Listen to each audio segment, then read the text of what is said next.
আসসালামু আলাইকুম রহমতুল্লাহ। আজকে আপনাদের দেখাচ্ছি একটি স্কোয়ার গাড়ি এবং এটা কিছুদিন আগে অ্যাক্সিডেন্ট করছে গাড়িটা।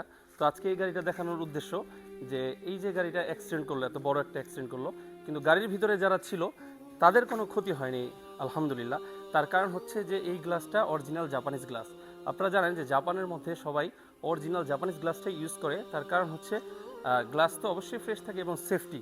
কারণ আপনি অ্যাক্সিডেন্ট করলেন, দুর্ঘটনায় আপনি এবং আপনার পরিবার ক্ষতিগ্রস্ত হইলো, আহত হইলো। একটি চাইনিজ গ্লাস আর একটি জাপানিজ গ্লাসের মধ্যে সামান্য কিছু টাকার পার্থক্য, এর জন্য আপনার পরিবার এবং আপনি ঝুঁকিতে পড়তে চাইবেন না। তো আসুন আমরা দেখি একটি জাপানিজ গাড়ির গ্লাস কতটুকু স্ট্রং হয়ে থাকে। এই গাড়িটা আমরা কাটতেছি,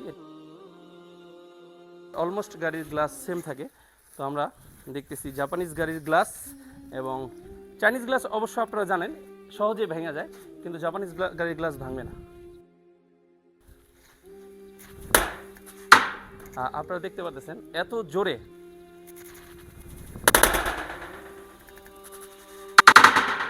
আমি আমার শরীরের সবচাইতে শক্তি দিয়া এই গাড়িটাতে আঘাত করলাম, পাথর দিয়ে আর কি, কিন্তু তারপরও এইখানে কোনো ক্ষতি হয়নি। সো এরকম অ্যাক্সিডেন্ট হইলেও আপনারা যদি জাপানিজ গ্লাস লাগান আপনারা দুর্ঘটনা থেকে ইনশাআল্লাহ বেঁচে যাবেন। তো ভালো থাকবেন, আপনারা অরিজিনাল গাড়ির গ্লাস লাগাবেন। আসসালামু আলাইকুম রহমতুল্লাহ।